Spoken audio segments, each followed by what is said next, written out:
Welcome to Imagineers, your very own fun-filled amusement park. To succeed, you will need to build new attractions, upgrade your roller coasters, and enlist the help of the park staff in order to draw in the big crowds and make the big bucks.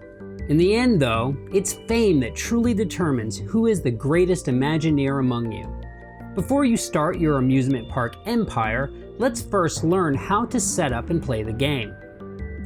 Game setup. Start by placing the park board in the center of the table. You can choose to use either the day or night side of the board.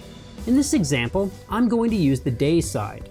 Check the number of players and be sure to cover the attraction spaces with path tiles as appropriate. Each player should now select one roller coaster board in their chosen color. Step right up, don't be shy. Also, take one coaster entrance tile, one fame tracker, one happiness tracker, and one money tracker. Each player should also collect the 10 ownership markers in their chosen color. Be sure you have turned your roller coaster board to the appropriate side for the number of players at your table. Everyone have their items? Great! Now place your money tracker on the number 4 space of the money track, and place your happiness marker on the 3 space of your board's happiness track. What's an amusement park without guests? Well, a sad one, I'd say. We don't want to have any sad parks here today. Place all the guest meeples out onto the board randomly into the spots marked with 2 in each place of the board. Shuffle the movement cards and create a face-down deck of these based on the number of players at the table, according to this chart. Place any extra movement cards back in the box as you won't be needing them. Place the deck on the appropriate place on the park board. Now let's do the same thing with the event cards, but first take out the card that is listed as the last round event card.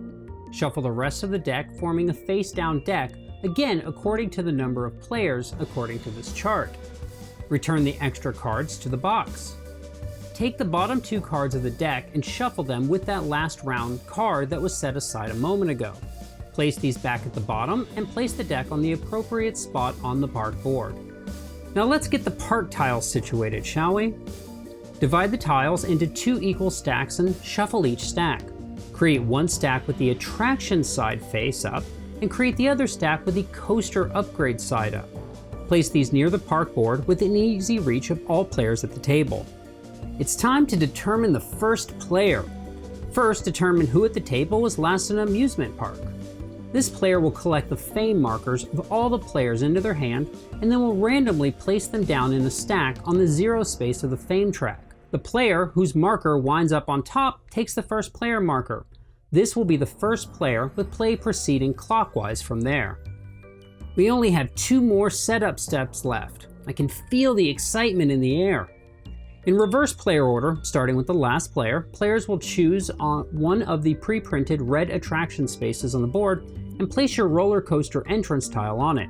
Be sure and mark it with one of your ownership tiles. We wouldn't want to forget who it belongs to. In player order, each player will take 2 tiles, 1 from each stack, and this is your starting hand of tiles. Guess what? It's time! You are all set up, so let's learn how to play so you can start building your fame as an Imagineer. Gameplay. Imagineers is played over a series of rounds and ends at the completion of the round where that last round card is revealed. At the start of each round, the first player will reveal 1 movement and 1 event card from the decks. These 2 cards will remain in effect until the end of that round. The movement card will tell you which guests may move that round, while the event card changes the rules of the game for that round. I know, you don't know the rules yet, so let's not start changing them. Don't worry, I'll make sure you're all set on the basic rules before you have to deal with any event cards. On a player's turn, they must perform 3 steps. These steps are play 1 park tile, move guests, and take 1 new tile. Seems simple enough, right? Let's examine each step a little closer. First up, we have play a park tile. Perhaps we should learn a little bit about park tiles. Each park tile is double-sided. One side is the attraction side. These can be built within the park. The other side is a roller coaster track that may be built to upgrade your roller coaster board. You may play a tile from your hand in one of 3 ways.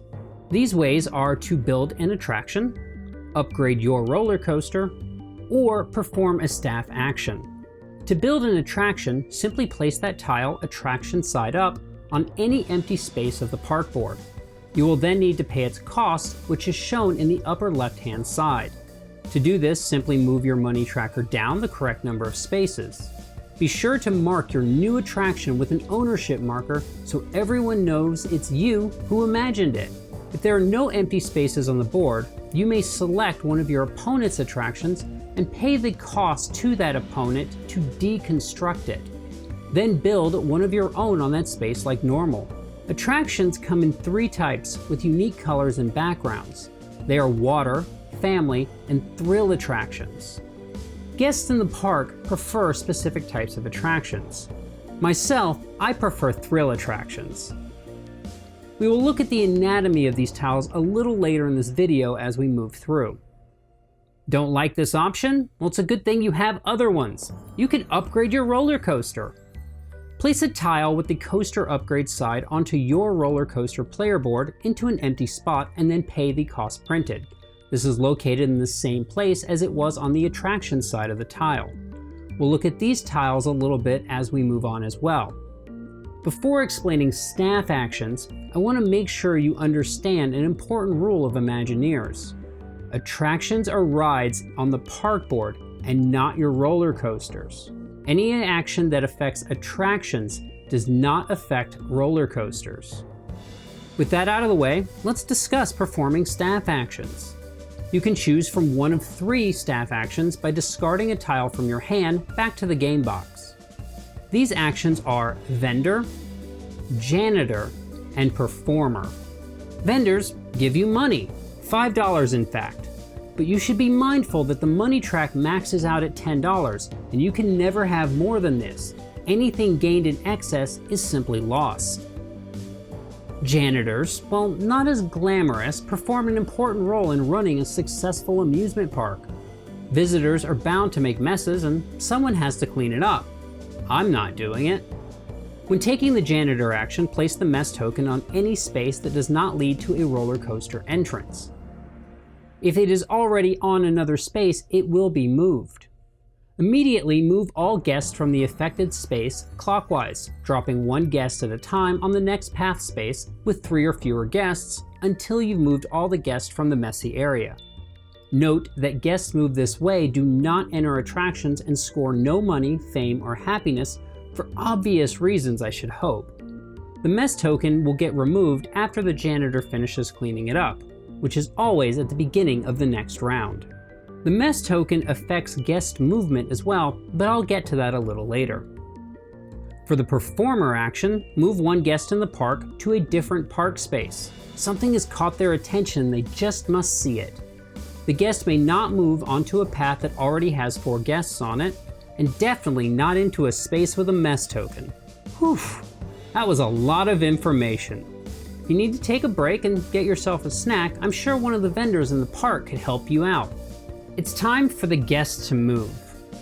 For the move guest part of your turn, pick up all the guests from the chosen path, making sure that you pay attention to the movement card for that round. And then, going clockwise, drop off 1 guest at a time on the next attraction space of the board until all guests have been moved. Attractions with 4 guests leading to them are crowded, so you'll skip over these. Also again, don't forget about the mess token. You can't drop off guests in an attraction with this. They don't like that. Next, going space by space, check and see if the placed guest matches the color of the attraction they are at. If they do not match that, then the guest will choose to move on to the path leading to the next attraction. If however they do match, then they will score. The top hat symbol of the attraction tile shows how much money the owner of the attraction receives. The meeple icon of the tile, however, shows how much happiness the active player receives.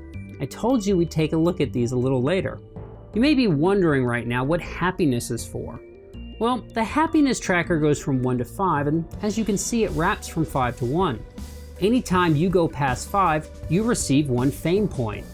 After scoring a guest, move them off the attraction onto the path leading to the next one. Remember again to skip paths with 4 guests or the mess token. If a guest is moved onto a pre-printed shop, or a red guest is moved onto a pre-printed red attraction, then the active player will earn the money and the happiness. These spaces are not owned by any player at the table. So let's talk about roller coasters. Roller coasters can only be ridden by red guests in the game. You guessed it, the thrill seekers. If a red guest is moved onto a roller coaster entrance tile, the owner of that coaster will gain all of the money, happiness, and fame shown below the top hat icons of all of the tiles on their roller coaster board. The player who moved the guest onto it also gets the happiness icons below the meeple icons of the owner's roller coaster board. Again, remember that guests who land on attractions that do not match their color do not score and will move on within the park.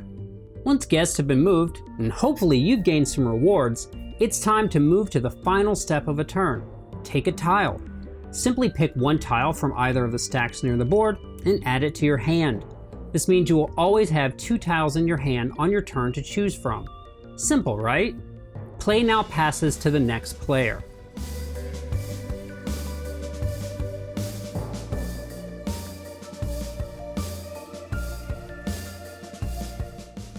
Game end and scoring. Now that you know how to take a turn in Imagineers, it's time to learn about the game end and how to check the final scoring. The game ends after the last round card is drawn from the event deck. If you recall from setup, this card can be anywhere in the final 3 cards of that deck. Adds a bit of suspense, don't you think? The players will all still take a final turn. To calculate your final score, add the fame value from each of your attractions in the park to the current amount of fame you have on the fame track. Do not add values from your coaster upgrade tiles. Now subtract any negative fame points still showing on your roller coaster upgrade board, if there are any. I did tell you that while money and happiness would help you on your journey, that in the end, fame would lead you to victory. Therefore, the player with the most fame is the winner. In the event any players are tied for fame, then the player with the most happiness and money left over is the winner. If you're still tied after that, well, share in the victory.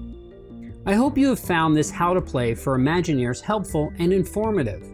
As this video was produced during the game's crowdfunding period, components and rules may have changed in the final version.